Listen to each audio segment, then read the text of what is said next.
Salut, je suis en Italie, à la périphérie de Rome, et derrière moi, c'est l'Aqua Claudia, un aqueduc dont la construction a été achevée en 58 après Jésus-Christ, sous le règne de l'empereur Claude. Des centaines d'aqueducs comme ça ont été construits dans tout l'Empire romain, comme en France, avec le pont du Gard. À son apogée au début du 1er siècle après Jésus-Christ, l'Empire s'étend du Portugal jusqu'à la mer Caspienne et de l'Écosse à l'Égypte. Son héritage est encore très présent dans notre société moderne. Ils ont inventé les gnocchis et un béton sur lequel j'ai fait un autre épisode, mais comme toutes les grandes civilisations, l'Empire romain a fini par sombrer. On date en général sa fin en 476 avec l'abdication de Romulus Augustule, le dernier empereur de l'Empire romain d'Occident. Probablement poussé à la sortie par le sac de Rome survenu 65 ans plus tôt par Alaric Ier. Et par la crise migratoire qui allait avec, sans parler de la crise climatique. Et les tensions politiques au sein de l'aristocratie romaine n'ont pas dû aider, ni l'arrivée du christianisme auquel l'empereur Constantin s'est converti au IVe siècle. Bref, les théories pour expliquer la chute de Rome sont très nombreuses. Mais il y en a une qui est assez originale, et c'est pour ça que je me trouve au pied de cet aqueduc. Le premier aqueduc de la ville de Rome, l'Aqua Appia, a été construit en 312 avant Jésus-Christ, et la ville en comptait 11 500 ans plus tard. Et parmi les matériaux utilisés pour construire les conduits, il y en avait un qui a peut-être contribué à la chute de l'Empire, le plomb. Petite pause. Merci à toutes et à tous de soutenir la chaîne sur Tipeee. Grâce à vous, j'ai pu travailler à fond sur 2 projets de vidéos en parallèle qui arrivent bientôt. L'une de ces vidéos a été tournée dans la forêt équatoriale au Cameroun et aura un sujet un peu inattendu, je pense. Et l'autre est un long épisode de 50 minutes sur la consanguinité. Si vous ne contribuez pas encore mais que ça vous tente, ou que vous voulez avoir accès à la newsletter, vous trouverez le lien en description. Voilà, merci. Tout commence avec la publication d'un livre, Le plomb et l'empoisonnement au plomb durant l'Antiquité, de Jérôme Ndriagu, en 1983. La thèse de ce livre reprend une idée qui avait déjà un peu tourné dans des cercles académiques, et elle est assez simple. La société romaine, et plus particulièrement les élites, étaient sérieusement intoxiquées au plomb, et ce serait là la principale cause de la chute de l'Empire. Le plomb est l'un des tout premiers métaux à avoir été fondu par l'homme. Il est travaillé depuis plus de 8500 ans grâce à son point de fusion assez bas de 330 degrés. On l'a utilisé pour produire des tas d'objets, comme de la vaisselle, des bijoux, même du maquillage, ou pour construire des canalisations. La plomberie. À Rome, des bouilloires en plomb étaient aussi utilisés pour faire le sapa, une sorte de sirop de raisin préparé en faisant bouillir le mou du raisin jusqu'à ce qu'il réduise au tiers de son volume. Les Romains l'incorporaient dans de nombreuses recettes, comme en atteste un traité de cuisine attribué à Apicius. Mais surtout, ils l'ajoutaient dans leur vin pour ne pas le gâcher et le rendre un peu plus sucré. Des écrits attestent que certains Romains souffraient de colica pictonum, la colique du Poitou, une maladie qui provoque des troubles digestifs violents et des paralysies du système nerveux central. Typique d'une intoxication au plomb, dont le nom nous vient d'ailleurs des Romains, le saturnisme du dieu romain Saturne.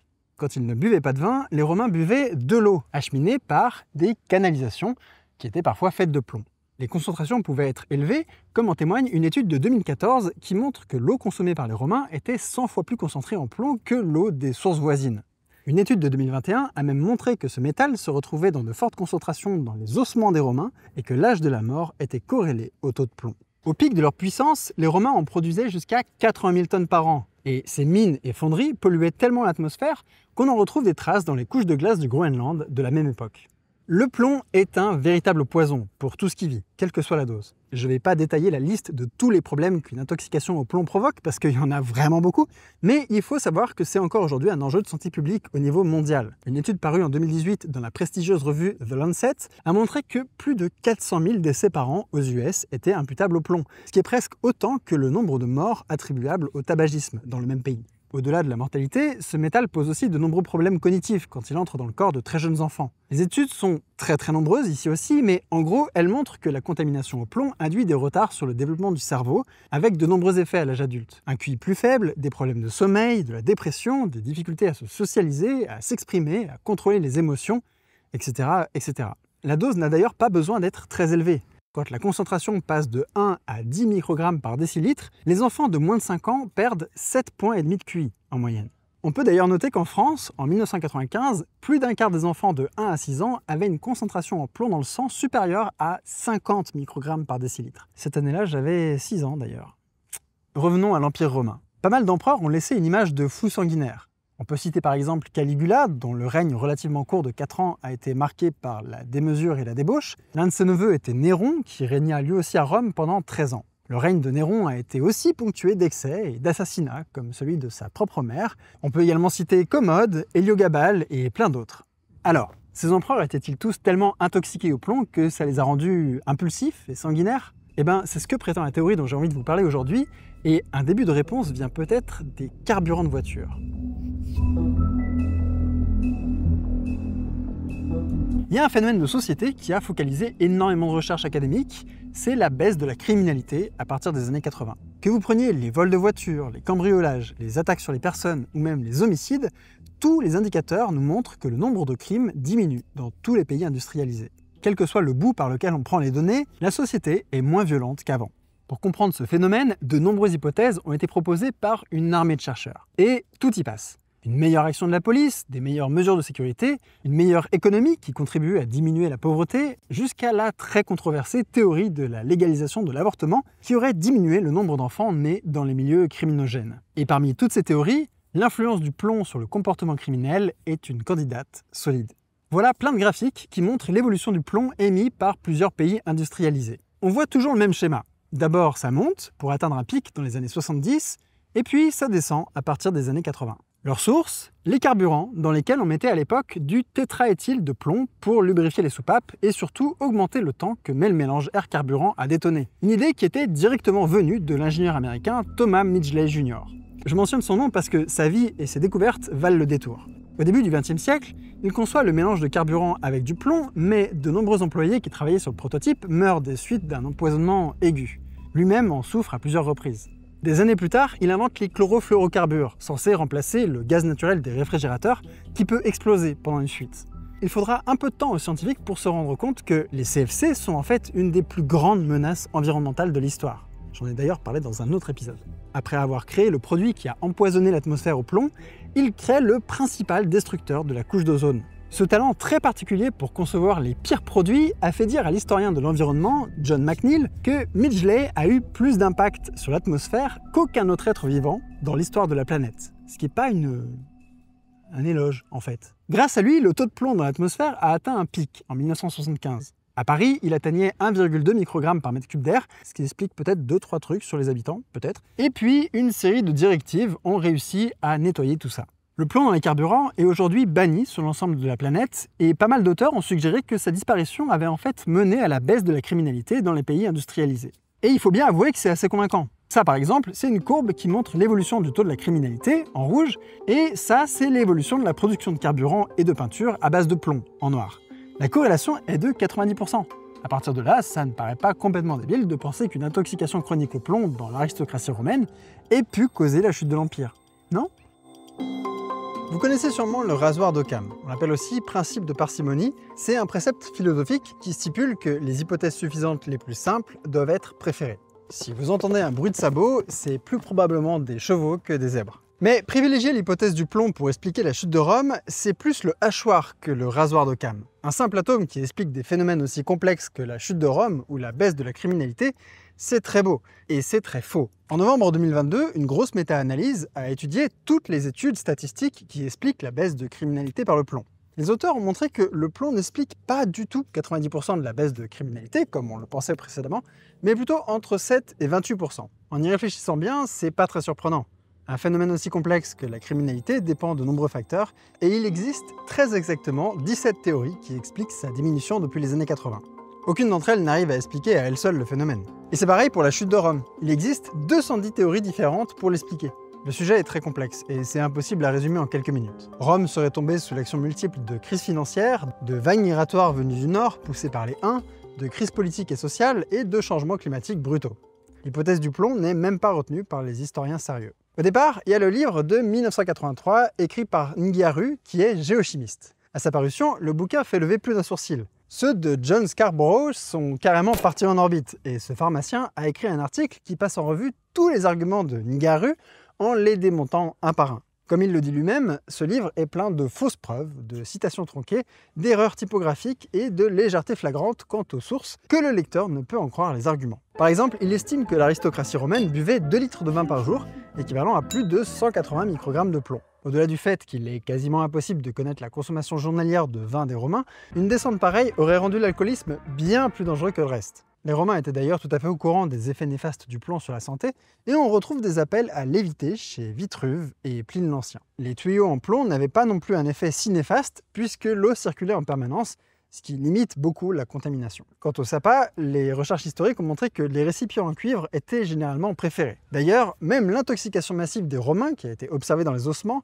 est à relativiser par rapport aux autres périodes historiques. Par exemple, une étude a montré que les gens du Moyen-Âge étaient tout autant, si ce n'est plus, contaminés au plomb que les Romains. Bref, les historiens sérieux s'accordent à dire que la théorie de Nigaru ne tient pas du tout debout. Mais alors, pourquoi est-ce qu'on en parle autant ?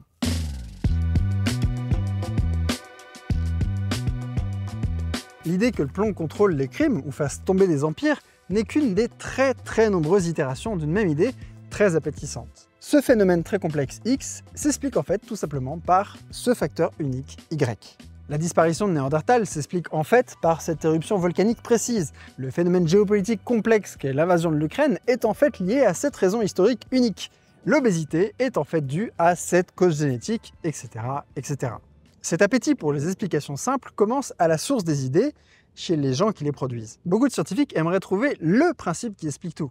Rick Nevin, l'un des précurseurs de la théorie du plomb comme générateur de criminalité, a par exemple écrit un article dont le titre est littéralement « La réponse est l'empoisonnement au plomb », en toute modestie.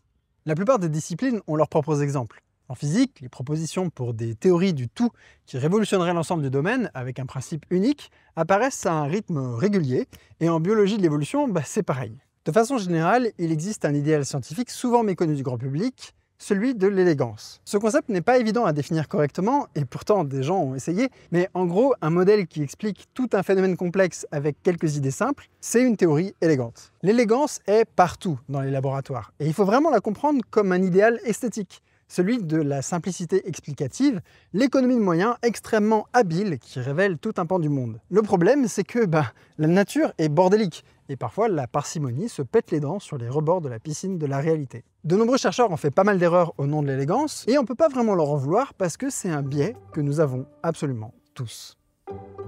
Il existe ce qui s'appelle le biais de la cause unique. C'est une erreur de raisonnement très courante qui nous fait dire comme X cause Y, alors X est la seule cause de Y, en oubliant que Y peut être aussi causé par une galaxie d'autres facteurs. Un exemple récent et bien documenté est l'élection américaine de 2016. Pas mal de médias ont essayé d'expliquer pourquoi les US ont élu Donald Trump, qui a déjoué tous les pronostics durant la campagne présidentielle. Comme pour les 210 théories de la chute de Rome, CNN a référencé 24 théories qui expliquent son succès, qui auraient donc gagné grâce à Facebook, grâce à la Russie, grâce aux racistes, à cause du politiquement correct, à cause des démocrates, etc., etc. Cette façon de réfléchir permet de simplifier les problèmes complexes, et nos cerveaux préfèrent ce qui est simple. Une célèbre étude a voulu tester à quel point la simplicité d'une hypothèse influe sur notre envie d'y croire. Les résultats ont montré que les participants préféraient croire que 2 symptômes étaient causés par une seule maladie au lieu de 2, alors même que la seconde explication était explicitement décrite comme plus probable par les expérimentateurs. Ce qui est encore plus fou, c'est que cette propension à préférer les hypothèses simplistes se retrouve déjà chez les enfants, ce qui suggère qu'on est naturellement câblé pour évacuer la complexité. Ce biais a peut-être une origine évolutive toute bête. Simplifier tout rapidement pourrait avoir permis à nos ancêtres de ne pas tergiverser 30 minutes sur l'origine d'un bruit dans la forêt et d'éviter de se faire boulotter par un prédateur. La recherche en psychologie s'est penchée sur ce biais de la cause unique et a trouvé plein d'explications intéressantes. Par exemple, ça a un lien avec l'identité.